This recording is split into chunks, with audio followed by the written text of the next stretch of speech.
Salut tout le monde, c'est Amour, Daria pour les amis et Karel pour les intimes.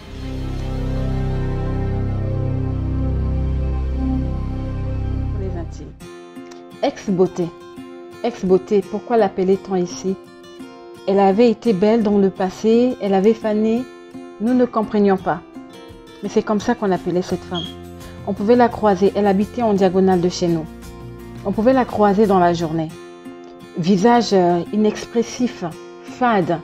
Et par respect, quand on nous croisait avec notre mère ou un adulte, elle forçait le sourire. On sentait bien que c'était un sourire de façade. Ce genre de sourire qui donne des maux de tête, qui donne des migraines à son auteur à la fin. Et cette femme, des fois, à certains matins, on avait l'impression qu'elle passait ses nuits dans un essaim d'abeilles. Tellement le visage était plein de boursouflures, tellement le visage était tuméfié, tellement le visage était enflé. Et ex-beauté, c'est une femme qui ne parlait pas. On ne connaissait pas son prénom. On pouvait regarder les grandes sœurs du quartier. Nous avons grandi dans un bloc où presque toutes les familles avaient des liens très forts. On aurait cru que la maman voisine était la mienne ou le fils du voisin était mon frère. Tout était mélangé, tout était confondu. On vivait comme une grande communauté, il y avait beaucoup de fraternité. Mais cette fraternité, je ne l'ai pas vue s'exprimer sur le cas de ex-beauté. Déjà, les grandes sœurs du quartier, quand elles voyaient ex-beauté passer, elles faisaient ça. Elle est passée, elle est passée. Comme s'il y a quelque chose qui va se passer. Elle n'avait pas de lien dans le quartier, elle n'avait pas de copine, elle était souvent seule, elle traînait avec son conjoint. Et le jour où ex-beauté rentrait souvent en scène, c'était les lundis, vendredis.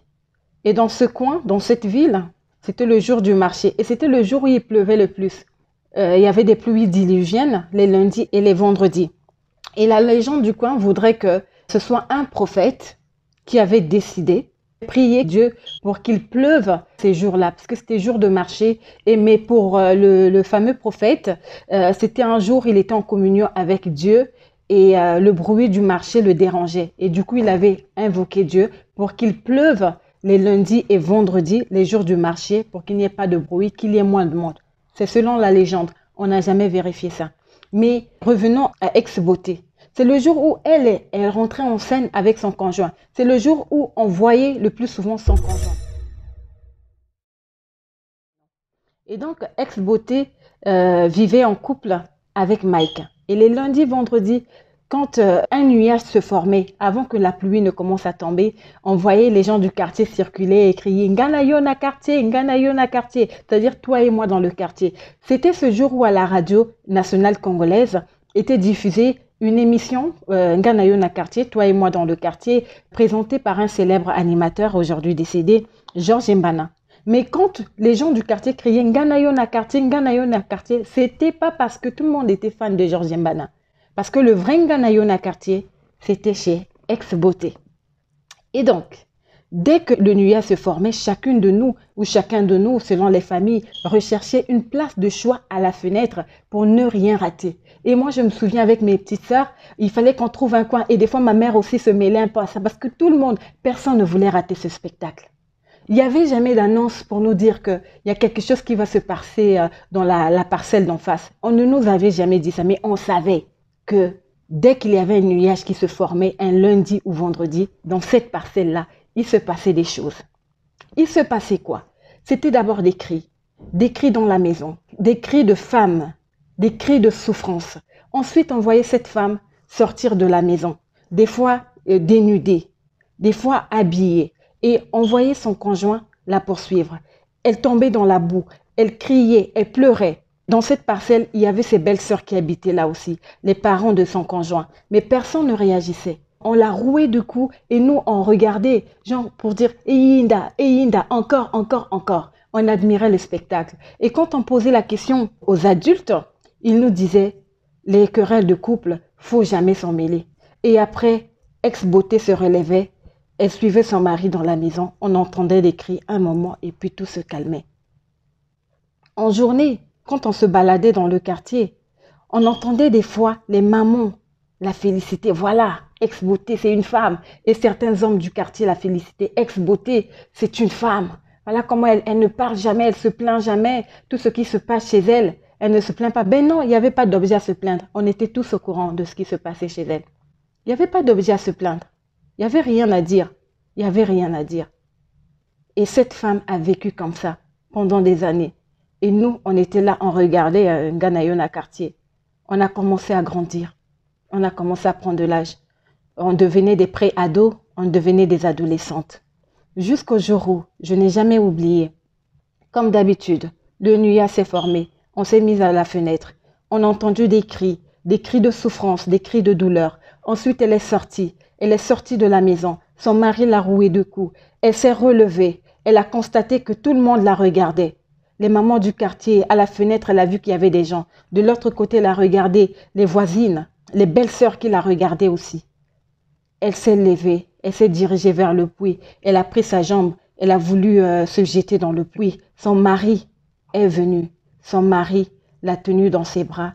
Elle est retournée dans la maison. Et quand elle est ressortie, elle était dénudée. On l'a rouée encore de coups dans la boue. On a encore assisté, impuissant. Tant que la pluie ne s'arrêtait pas, Nganayon quartier, toi et moi dans le quartier, ça ne s'arrêtait pas, les coups ne s'arrêtaient pas. On ne sait jamais pourquoi ils se battaient, ce couple. On n'a jamais compris pourquoi. On l'a rouée de coups, on l'a rouée de coups. Et elle est restée là. À un moment, je pense que les belles-sœurs avaient constaté qu'elle ne bougeait plus. Il fallait que quelqu'un se lève. Elles se sont levées. Elles l'ont tenue, elles l'ont secouée. Elle ne se relevait pas. Il fallait aller à l'hôpital. Mais dans le coin, quand il pleuvait, il n'y avait pas de taxi. Il n'y avait pas de taxi, il n'y avait pas d'occasion. Et du coup, il fallait chercher un cabinet médical ou une clinique dans le coin. Et la clinique du coin, c'était chez mes parents. Et on a amené ex-beauté à la clinique de mes parents. Ma mère qui avait assisté à la scène à la fenêtre avec nous, afin comme si de rien n'était, elle a mis sa blouse, elle est venue, ah, qu'est-ce qui se passe? Ou non, et c'est le mari qui parlait. Maman a touché un peu le pouls, elle a constaté que la dame ne respirait pas, mais il fallait quand même mettre le stéthoscope, il fallait quand même prendre son pouls, vérifier qu'est-ce qui n'allait pas, et s'il y avait encore des chances de la sauver.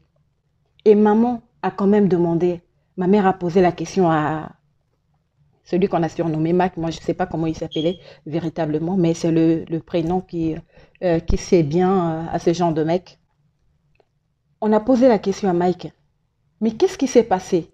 Et il était là, oh maman, d'habitude nous, hein, c'est notre façon de vivre, on se bat souvent, et quand on se bagarre, elle fait semblant de s'évanouir. Elle fait semblant. Après, elle se relève. Vous-même, vous savez, elle se relève souvent. Mais c'est des problèmes de couple, maman. C'est des problèmes de couple. Ma mère leur a posé la question. Elle fait souvent semblant. Oh oui, elle fait semblant. Et elle dit, d'accord, comme elle a l'habitude de faire semblant de s'évanouir, là, je ne vois pas ce que je peux faire. Je sais comment elle fait. Elle est en train de faire semblant là. La seule chose qui peut la réveiller en ce moment, c'est le froid d'une morgue. Il faut l'amener à la morgue parce que là, elle ne respire plus.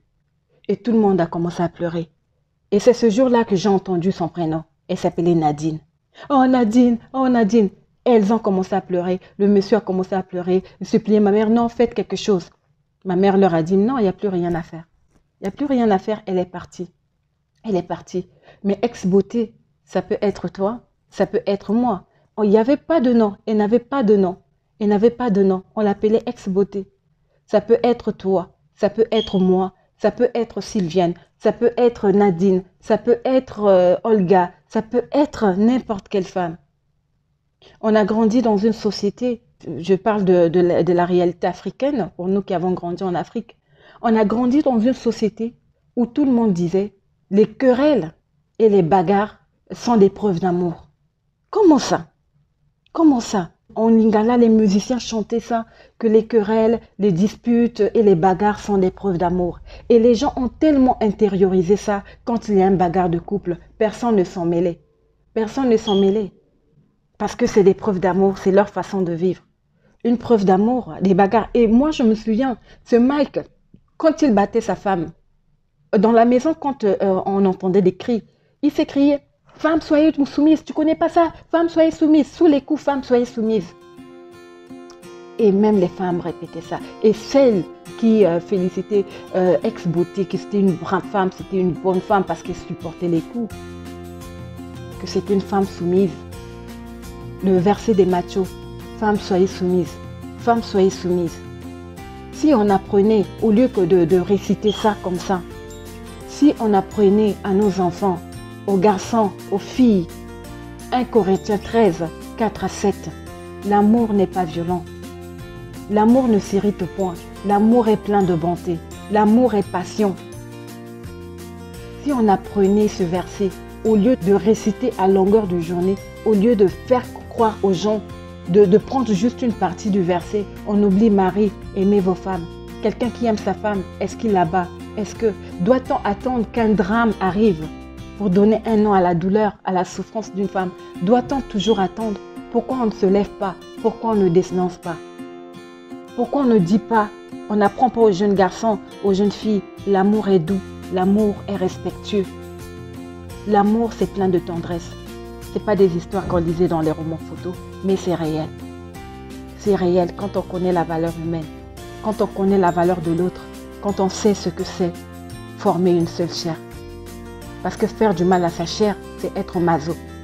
Et je pense qu'on est tous loin d'être maso.